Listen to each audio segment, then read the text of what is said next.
प्रचंड ग्रीष्म प्रवाह जो ओडिशा सरकार गतकाली ठारू प्रथम श्रेणी ठारू पीजी श्रेणी पर्यंत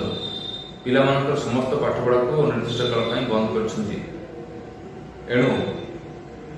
ओडिशा तथा सर्वभारतीय अभिभावक संघ तरफ आम्भे सरकार निवेदन करुछु जे पिलामानकर गत 2 वर्ष धरि पाठपढ़ा रे प्रचंड व्याघात सृष्टि करिछि कोविड पैंडेमिक जनित स्कूल बंद बार बार बंद रहिबा। एणु वर्तमान समय रे जेतेबेले कोविड पैंडेमिक धीरे धीरे दूरे जाइछि पिलामानकर पाठपढ़ा चालू रहिछि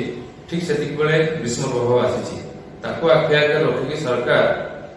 संपूर्ण भाव में पाठपढ़ा को बंद करदेले पिलामानकर प्रभुत क्षति साधन होउछि। एणु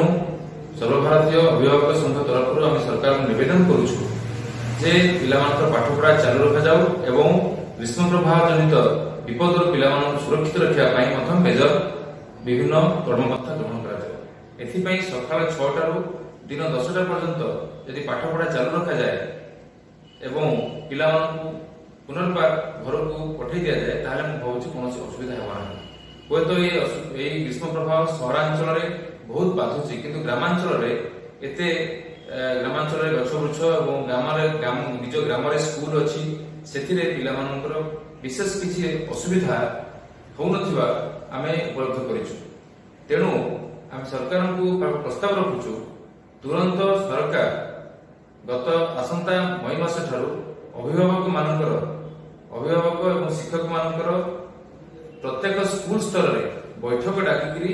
एही ग्रीष्म प्रभाव सुरक्षार पिलाମାନଙ୍କୁ देई किभଳି पाठपढ़ा चालू करा जिवो से संपर्क रे बैठक करा जाऊ